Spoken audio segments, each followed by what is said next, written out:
누가복음 2장 1절로부터 7절까지입니다. 우리 다같이 한 목소리로 함께 봉독하시도록 하겠습니다. 시작.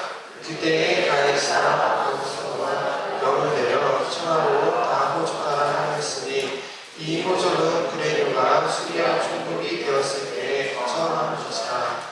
모든 사람이 호적하러 각각 고향으로 돌아가매 요셉도 다윗의 집 족속이므로 갈릴리 나사렛 동네에 유대를 향하여 베들레헴이라 하는 다윗의 동네로 그 약혼한 마리아와 함께 호적하러 올라가니 마리아가 이미 잉태하였더라.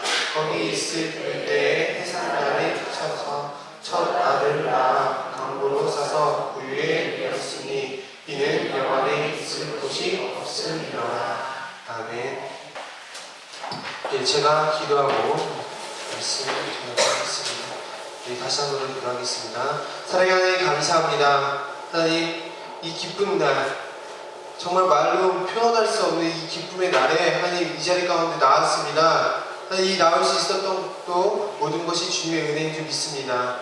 하나님, 이 시간 하나님 앞에 예배를 드릴 때 하나님 기쁨의 성탄절날 하나님 앞에 감사 예배를 드릴 때 하나님의 말씀이 우리 마음에 새겨지게 하시며 다시 한번 이 성탄의 의미를 깨닫게 하시고 또 하나님 이 오늘 말씀을 통하여 하나님 세상 속에 나아갈 수 있도록 하나님 붙들고 나아갈 수 있도록 하나님 인도하여 주시옵소서. 하나님 부족한 종이 말씀 전할 때 하나님 저의 생각으로 하는 것이 아닌 하나님께서 주시는 하나님의 말씀만을 표현할 수 있도록 하나님 인도하여 주시옵소서. 이 말씀 살아가신 예수 그리스도 이름으로 기도했습니다. 아멘. 잠든 자여 깨어날지어다. 우리 아이들이 어제 총 쏘느라 바빠갖고 막 자기가 보안관이다, 무법자다 그 보드게임이 있습니다. 뱅이라는 보드게임인데 총 쏘고 난리 나고 신나가지고 뒤에서 막 이러고 있고 또 한 팀에서는 범인을 잡아야 된다. 온갖 추리를 하다가 새벽 3시에 잤습니다. 근데 뭐 새벽 5시에 자는 수도 있는데 우리 이 시간에 좀 피곤하실 수도 있고 그렇기 때문에 우리 좀 옆에 있는 사람 또 앞에 있는 사람이 어깨를 좀 줄여드리도록 하겠습니다.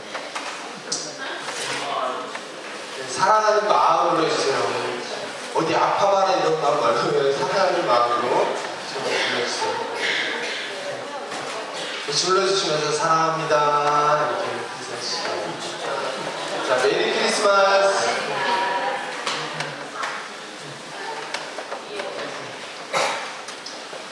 네, 감사합니다. 자, 오늘 말씀은요, 우리 누가복음 2장에 나와 있는 우리 예수 그리스도께서 탄생하신 이야기입니다. 우리 1절부터 5절까지 우리 한 번 더 함께 봉독하시도록 하겠습니다. 2장 1절부터 5절까지입니다. 네, 시작.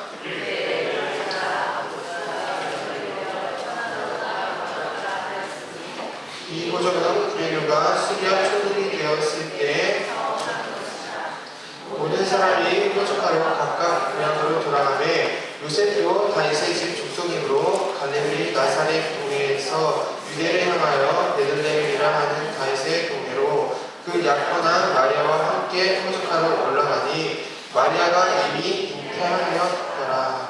아멘. 지금 여기서 뭘 하려고 요셉이랑 마리아가 떠났을까요? 호적을 하러 가는 거예요. 이 호적이라는 게 이 당시에 유대 안에 누가 통치를 했냐면요, 로마 제국이 잡고 있었습니다. 그래서 아우구스도라는 그 황제가 지금 통치하고 있었을 텐데요. 이때가 이제 팍스 로마다 해가지고 뭐 로마의 이념을 갖고 나라를 세우는 뭐 이런 제도가 있었습니다. 근데 이 당시에 뭘 했냐면요, 14년마다 인원조사를 했어요. 호적조사. 왜냐면 우리의 식민지가 사람이 얼마큼 있는지 알기 위해서 호적조사를 했습니다. 그래서 그 호적조사를 하기 위해서는요, 우리도 이렇게 등본을 떼면 본적이라는 게 나오잖아요. 본적이라는 게 나오는데 그 본적을 향해 그 고향으로 가는 겁니다. 그곳에 가서 이제 호적조사를 하는 건데 그때 마치 마리아가 임신한 상태였더라라고 얘기가 나와요. 그러니까 근데 이 말씀을 보면서 또 뭘 할 수 있냐면요, 하나님은요 역사까지도 모든 걸 통치하고 계셔요. 이 당시에 뭘 쓰냐면요 희년이라고 있습니다. 희년이라고 혹시 들어보셨나요? 기쁨의 연도라는 거예요. 기쁨의 해라는 얘기인데 이게 뭐냐면 안식년이라고 있습니다. 그 유대인은요 7년마다 안식년이라는 걸 지내요. 그리고 7년씩 7번을 지내고 난 다음에 50년 해가 됐을 때가 희년이 되는 겁니다. 이 희년이라는 건요 뭐라냐면 묶여있던 내가 데리고 있던 종들을 풀어줍니다. 그리고 내가 만약에 뭐 재산들을 따라서 취했으면 뭐 다른 나라 뭐 땅을 이렇게 취했으면 그 땅도 돌려주는 게 희년에 있던 행사들입니다. 근데 구약에서 이제 레위기에서 그 희년에 대해서 이야기가 나오는데 뒤로 갈수록 사람들이 뭐라 하냐면 이스라엘 백성들이요 안 하려고 하는 거예요. 그 희년을 지내지 않으려고 하는 거예요. 그러다 보니까 이제 이스라엘의 그 선지자들이 나와가지고 막 이야기를 하는 겁니다. 그래서 하나님 앞에 돌이켜야 된다 하면서 이야기를 하면서 뭘 해야 하냐면 희년을 지켜야 된다 를 이야기를 합니다. 그래서 결국 연결되는 게 우리가 아는 포로기까지 연결되고 그리고 포로기 이후에 해방이 되고 지금도 다시 로마 제국에 있는 상황까지 간 겁니다. 근데 놀라운 게 뭐냐면요 지금 인구조사를 하고 있는데 이때가 마치 희년과 딱 맞아 떨어졌다는 거예요. 희년이 그 날과 딱 맞아 떨어졌을 때 자신의 고향으로 돌아가고 있었어요. 이게 지금 놀라운 일이 벌어진 겁니다. 지금 그랬구나라고 보이시는데 마침 14년에 한 번씩 호적 조사하고 있을 때 마침 그때 딱 희년인 거예요.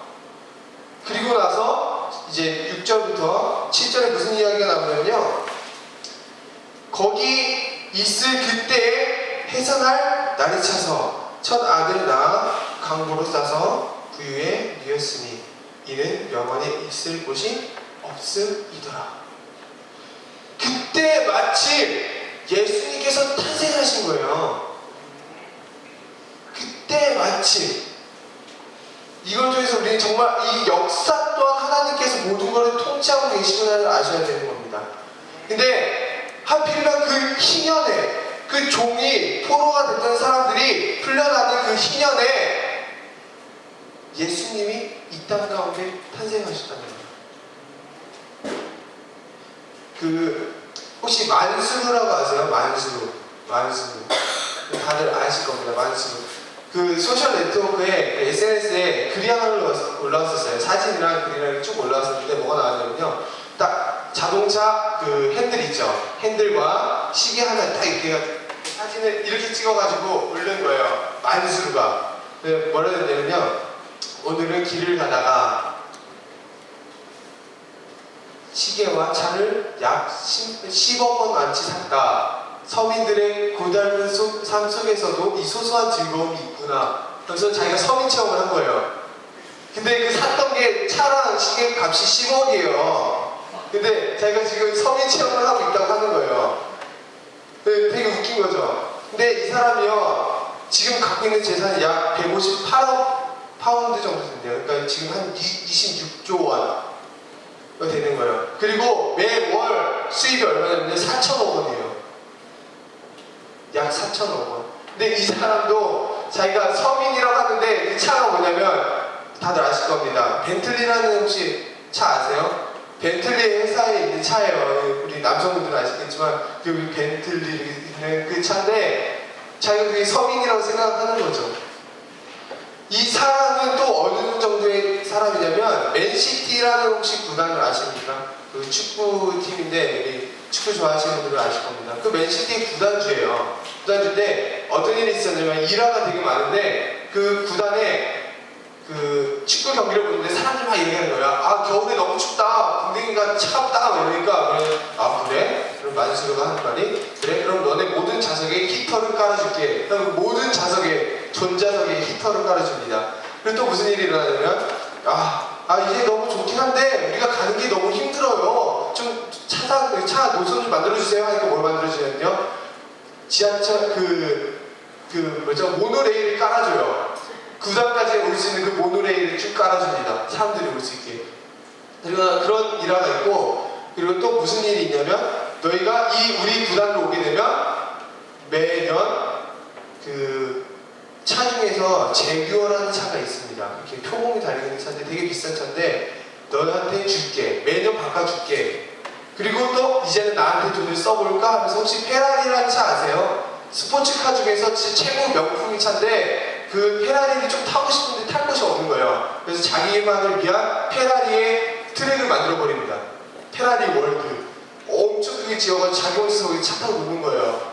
그 정도로 부자인 사람인데 이 사람이 서민 체험을 해보겠다고 10억을 들어가지고 하는 거예요. 웃긴 상황인 거죠. 근데 이 사람이 그 10억이라고 생각했던 그 돈을 넘어서서 만약에 몇천 원을 받고 몇만 원을 받고 살라고 하면 살 수 있을까요? 전혀 살 수가 없습니다. 그 사람은요, 자기가 그럴 의지조차 없는 거예요. 왜냐면 난 믿거든요. 근데 똑같습니다. 높은 사람이 낮아지고 싶어 할까요? 높은 지혜 있는 사람이 내가 서민 운동을 한번 해볼까? 이러고 하진 않는다는 겁니다. 물론 이제 몇 명들 이제 부자 이런 분들이 이제 서민 생활 하시는 분들이 계시긴 하지만 지금 이게 놀랍잖아요. 놀라운데 진짜 놀라운 건 뭐냐면요. 그 예수님이 이 땅에 오신 게 더 놀라운 거예요.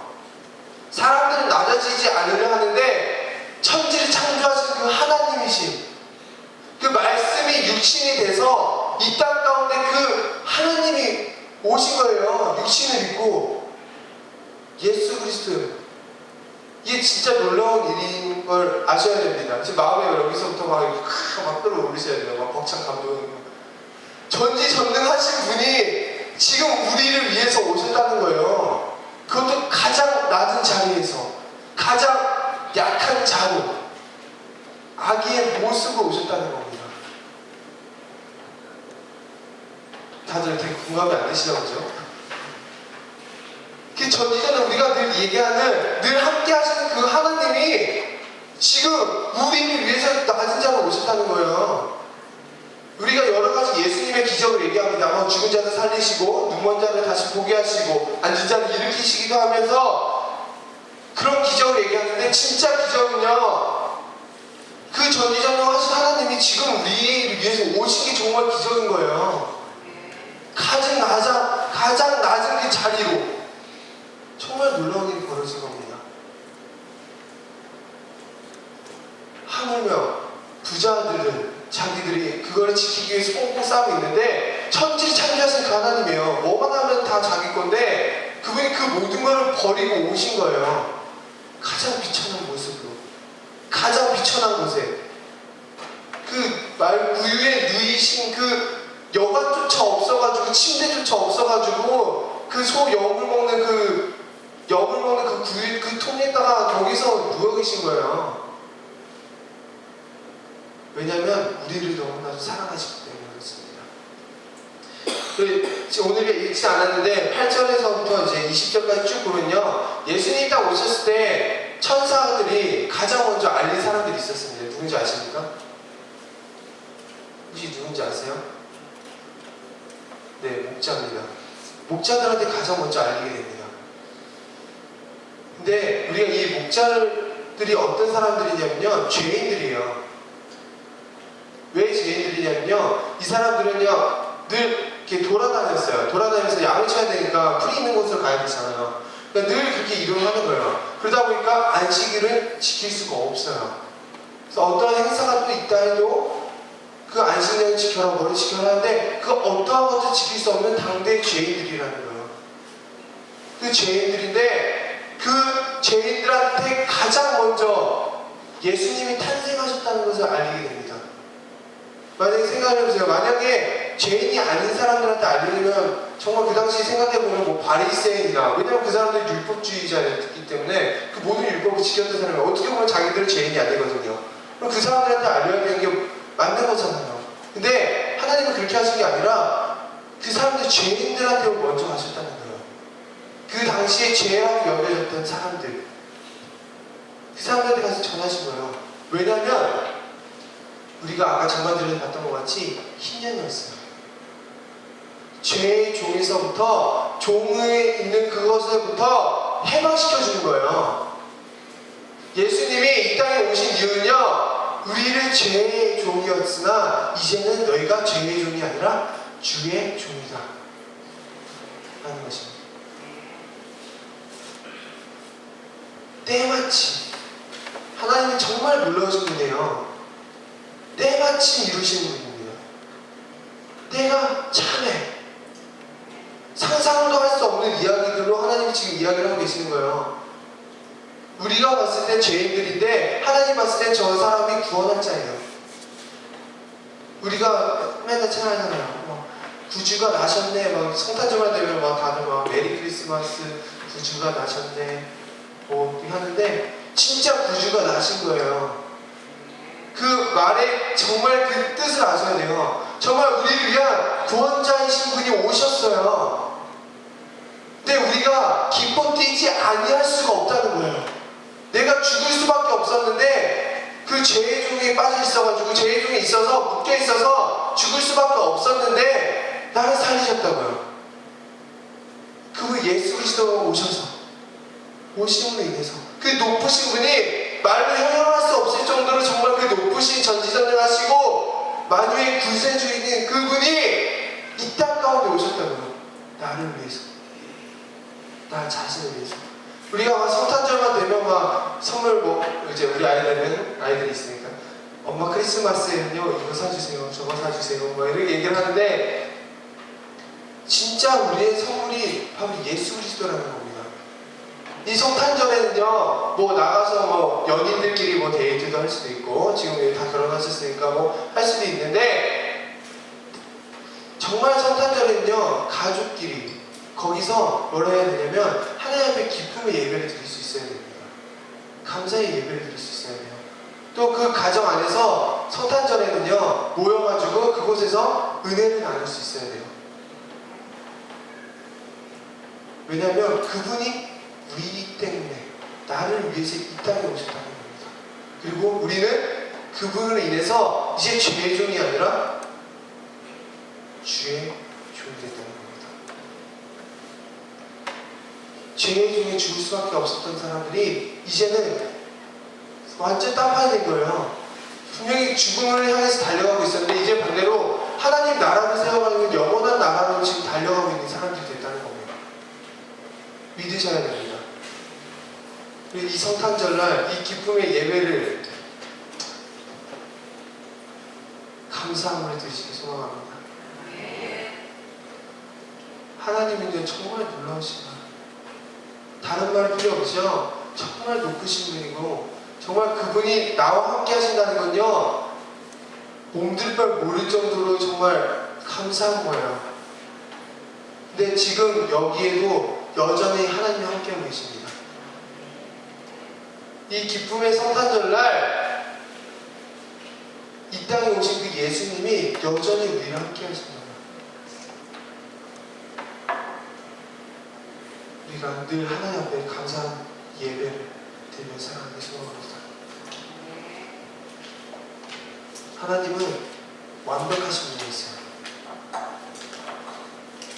그 완전하신 그 하나님이 아주 낮은 자로 완전한 인간의 모습으로 오셨습니다.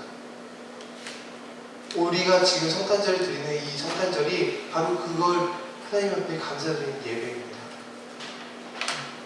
이제는 그 성탄절의 의미에 대해서 다시 한 번 더 마음이 새기시고 또 그 성탄절날 왜 오셨는지에 대해서 또 마음이 새기시고 또 성탄절날 내가 어떤 모습으로 하나님 앞에 나가야 될지 또 마음에 새기시기 소망합니다.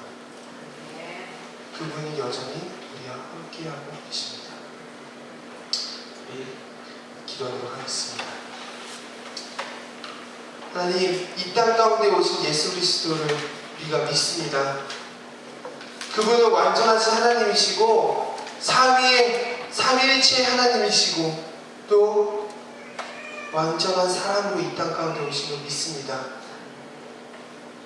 그 비천한 그 모습으로 이 땅에 오셨을지라도 우리를 섬기기 위해 또 우리를 살리기 위해 이 땅에 오신 줄 믿습니다. 하나님, 우리가 온전히 그 성탄의 의미를 다시 한번 깨닫게 하시고 하나님, 성탄절이 그저 하나님 먹고 놀고 즐기는 것에 끝나는 것이 아닌 왜 먹고 웃고 왜 놀고 왜 기뻐해야 되는지를 다시 한번 깨닫게 하여 주시옵소서. 우리가 예수 그리스도 없었더라면 죄의 종으로 인하여 하나님 죽을 수밖에 없던 영혼들인데 예수 그리스도께서 이 땅 가운데 오심을 인하여 그분을 믿음으로 인하여 우리가 구원받을 수 있습니다. 또한 우리가 구원받은 자인 것을 믿습니다. 하나님, 우리가 구원받은 자로서 하나님의 기쁨의 동역자들로서 하나님의 나라를 세워가시는 자들 되게 하여 주시옵소서. 하나님과 손을 잡고 하나님과 달려갈 수 있는 자들 되게 하여 주시옵소서. 하나님 감사합니다. 이 기쁨의 성탄절날 하나님 가정으로 돌아가서도 그곳에서도 하나님의 말씀을 나누고 이 기쁨을 나눌 수 있는 하나님 우리 모두가 될 수 있도록 인도하여 주시옵소서. 하나님 감사합니다. 모두 말씀 사랑하신 예수 그리스도 이름으로 기도했습니다.